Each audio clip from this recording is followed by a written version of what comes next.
Aquilo que eu vou tentar fazer em 20 minutos, talvez, se as coisas correrem bem, um pouco menos, para ficarmos, inclusive, com algum tempo a conversar, é dar-vos algumas ideias de forma muito simples. Não esperem notícias bombásticas, não esperem grandes preleções teóricas sobre o assunto, mas tentar responder a alguma das questões e dos desafios que me foram colocados. Devo dizer-vos que, de acordo com os dados disponibilizados pelo INSA, em 28 de fevereiro de 2013, o quadro em relação às categorias de transmissão, ao estádio de SIDA e ao global da infecção por VIH em Portugal, era este que vos estou a apresentar.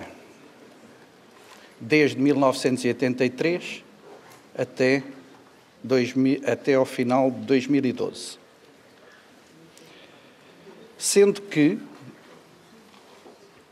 se nós virmos os dados, compararmos os dados de 1983 a 2012, e se virmos apenas os dados de 2011, torna-se particularmente evidente que há uma inversão nas categorias de transmissão, nomeadamente nos utilizadores de drogas intravenosas, nos homens que têm sexo com homens e no grupo, na categoria de transmissão heterossexual.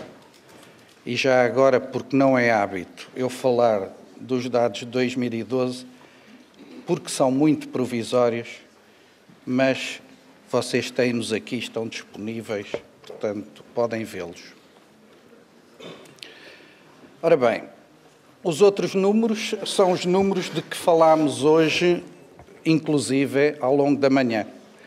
São os dados da prevalência, de acordo com aquilo que é avaliado num conjunto de estudos, pequenos estudos ou estudos de maior dimensão, como dizia hoje um preletor, o que interessa é mais a metodologia e depois nós vamos apontando e vamos enumerando os vários estudos que estão disponíveis, e nos homens que têm sexo com homens, nos utilizadores de drogas intravenosas, nos reclusos, e os dados de 2011 são dados da Direção-Geral dos Serviços Prisionais, nas prisões de entrada, onde é efetuado o rastreio para o vírus de imunodeficiência humana, nos trabalhadores de sexo comercial, são tudo números acima dos 5%. Os dados de hoje do Previ apresentado, mesmo sabendo que as populações não são exatamente sobreponíveis, parecem, de alguma forma, depois a professora Sónia Dias conversará comigo exatamente sobre isso, mas parecem, de alguma forma, revelar uma prevalência maior do que, claramente, aquilo que é apontado pela UNAIDS para o grupo etário dos 15 aos 49 anos, para a população geral em Portugal, 0,7%.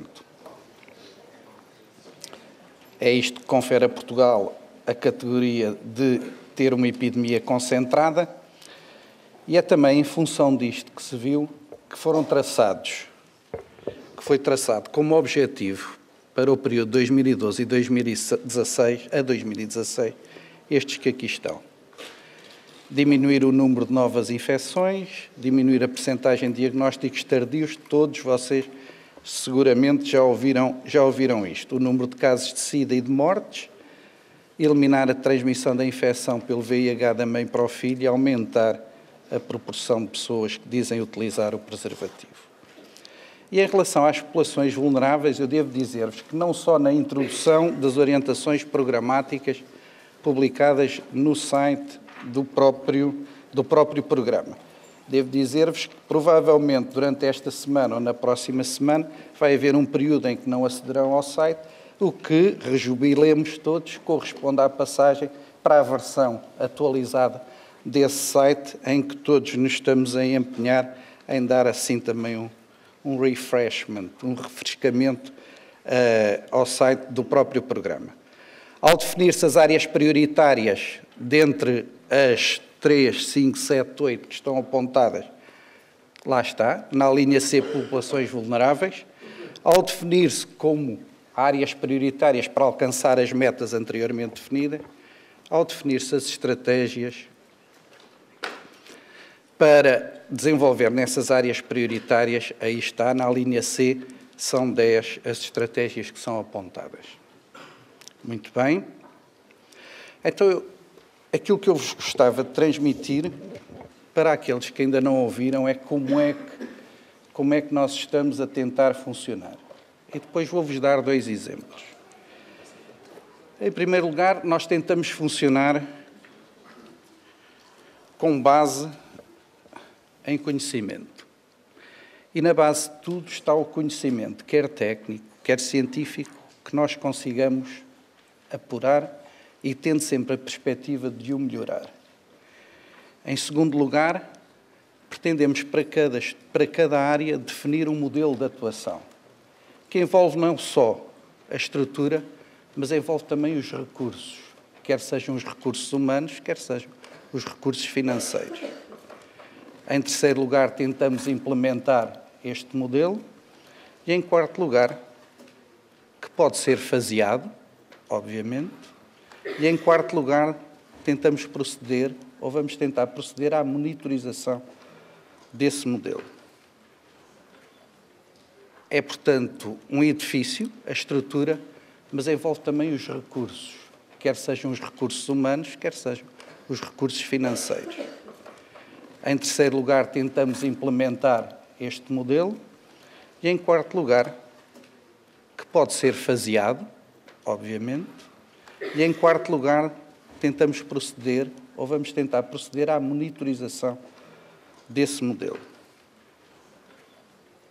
É, portanto, um edifício que vai sendo construído e que não se vê ainda grandes resultados palpáveis, mas que vos posso dizer, por exemplo, em relação a esta área, que faz parte também das áreas prioritárias, que é garantir o melhor tratamento, apoio e cuidados, aquilo que já foi feito.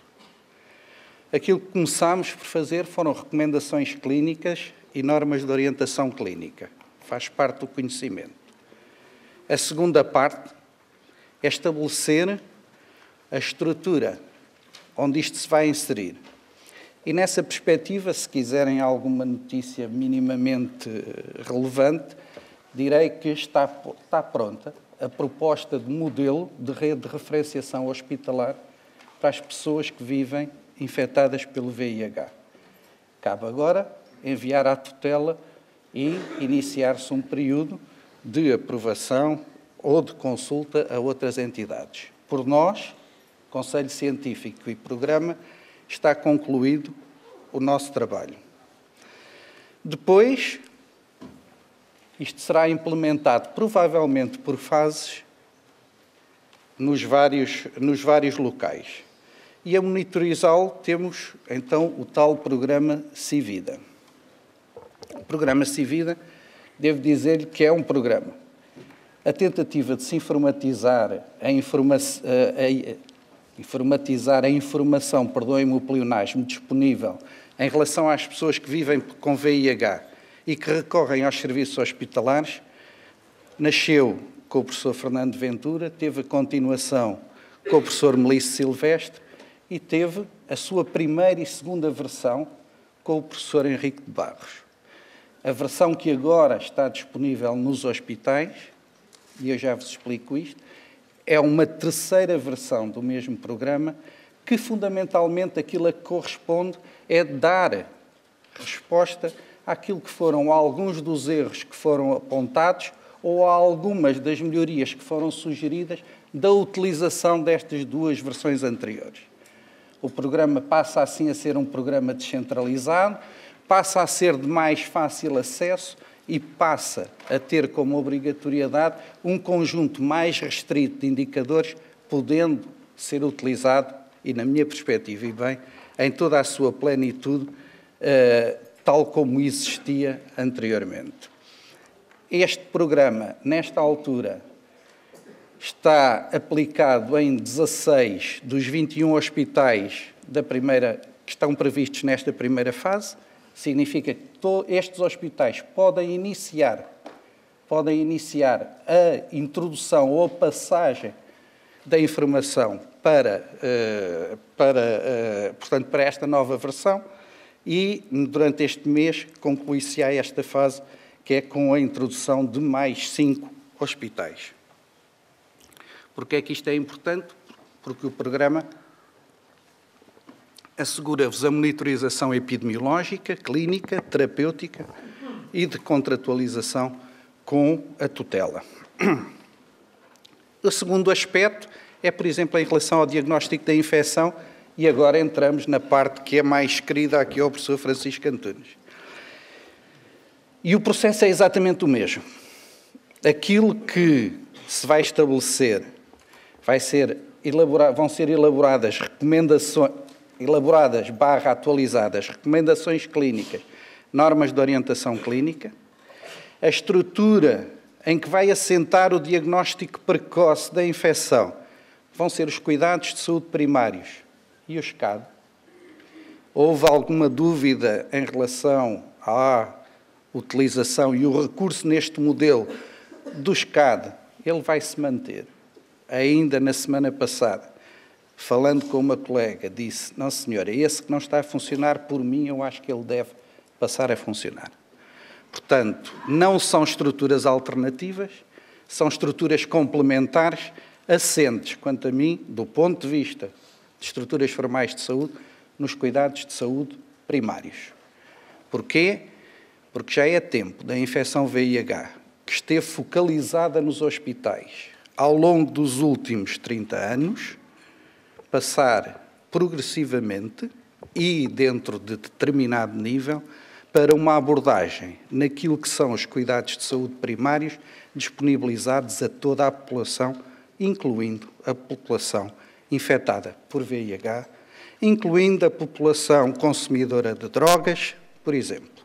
Esta é a minha perspectiva. Cuidados de saúde primários são cuidados de saúde primários para todos os cidadãos, para todos os portugueses e para todos aqueles que, não sendo portugueses, têm direito a recorrer ao Serviço Nacional de Saúde. E essa é a base. Como é que se monitoriza este processo? Através da elaboração de relatórios, de projetos, de organizações da sociedade civil, de organizações de base comunitária, ou através de um processo de contratualização que eu espero se possa vir a fazer no próximo ano com os cuidados de saúde primários. Muito bem, mas quando eu vos falei em recursos, falei-vos em recursos humanos, um bem que escasseia em alguns locais, e falei-vos também de recursos financeiros, um bem que também escasseia em muito mais locais, provavelmente.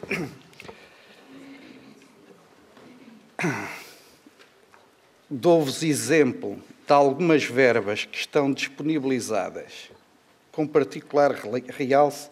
Eu depois vou pôr isto aqui melhor, mas vou-vos com particular realce para 2 rubricas.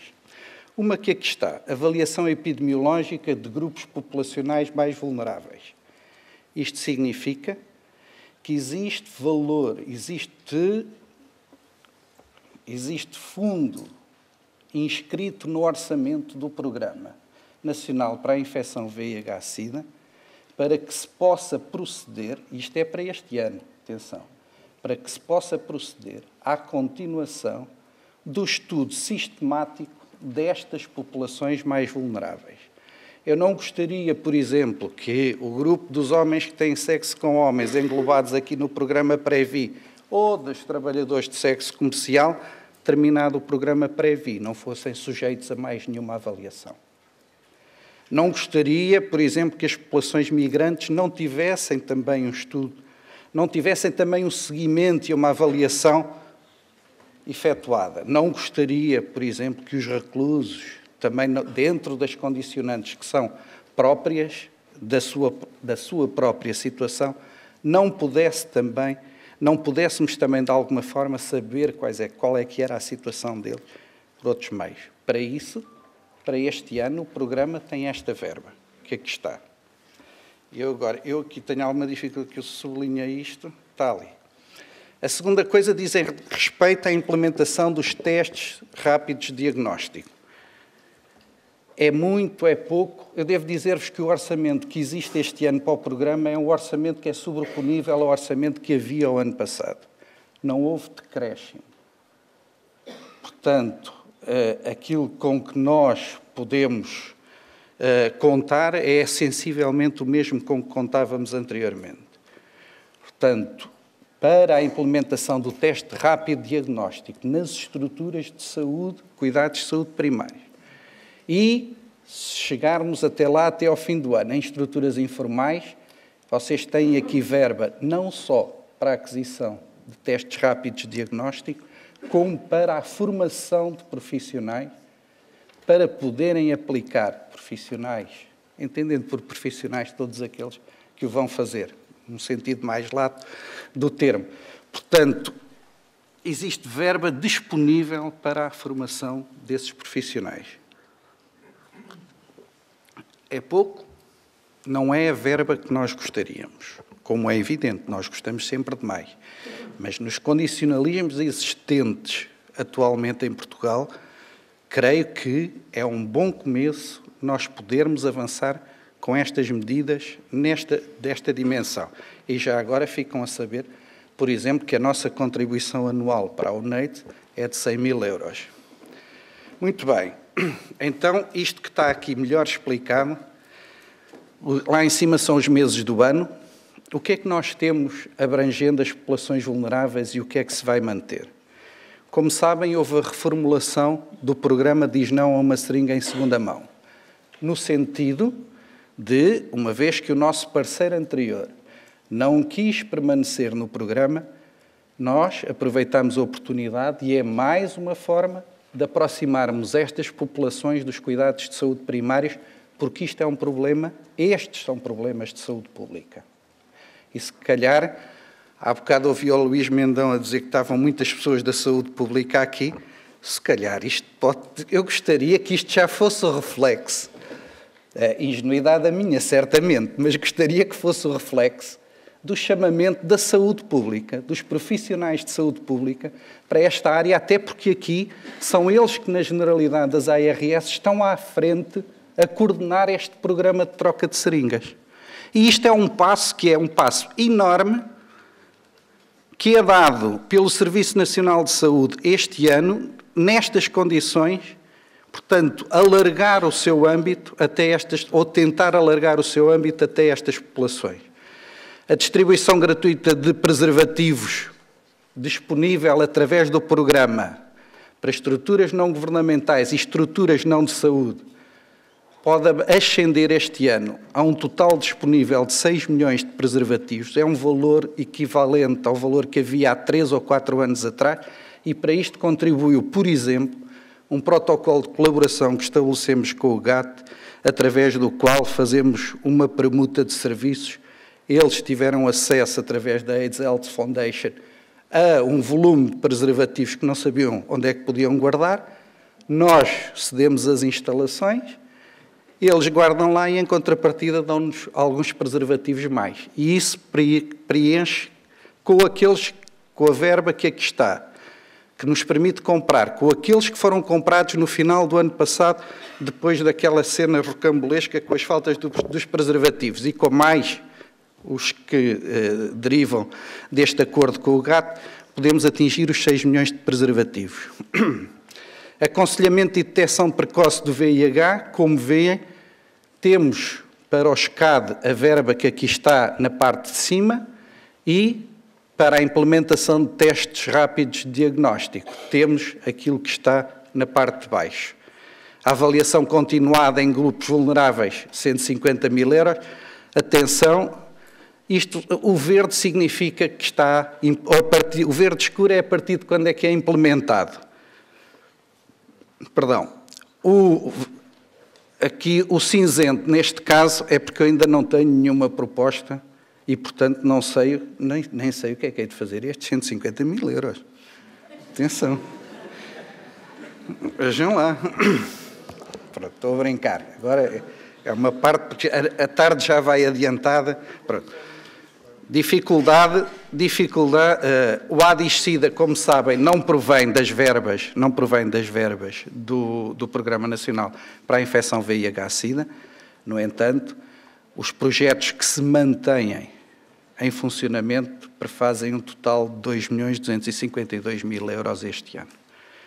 Depois, ainda este ano, a partir das datas que estão ali a verde, vai ser elaborada, já tenho nas minhas mãos o draft da norma de orientação clínica sobre a transmissão mãe-filho e sobre a pediatria. Vai ser a partir de abril terminado que foi a elaboração do projeto de referenciação hospitalar.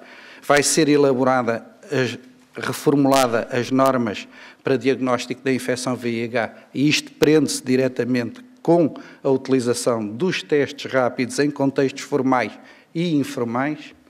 A rede de referenciação hospitalar da nossa parte está concluída, portanto agora seguirá o seu trajeto normal e finalmente o Civida na sua fase 3, na sua versão 3, está a funcionar nos hospitais que já vos disse e irá passar a funcionar num conjunto de mais 4 hospitais com a mesmíssima versão a partir do terceiro trimestre deste ano, sendo que até ao final do ano nós iremos elaborar o primeiro relatório derivado da atividade registada no programa Civida.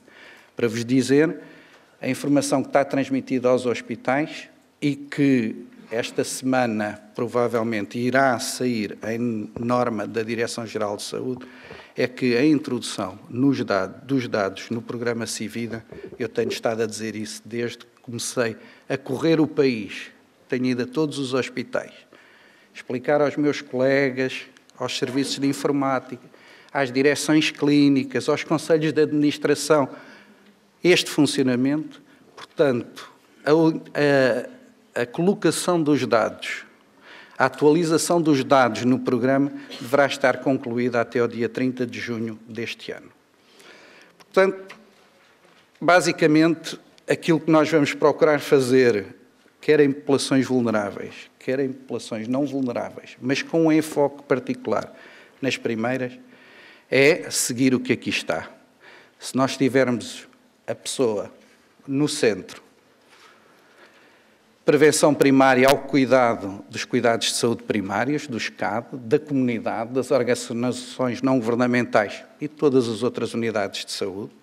O diagnóstico precoce vai-se deslocar para os cuidados de saúde primários, mantendo-se no SCAD, para a comunidade e só, embora não excluindo a sua utilização, obviamente, nas unidades hospitalares. É fundamental que deste diagnóstico precoce esteja alicerçado de forma perfeitamente clara na rede de referenciação, que é para que não fique uma única pessoa que tenha feito um diagnóstico sem saber exatamente onde é que se vai dirigir e quando é que se deve ir dirigir.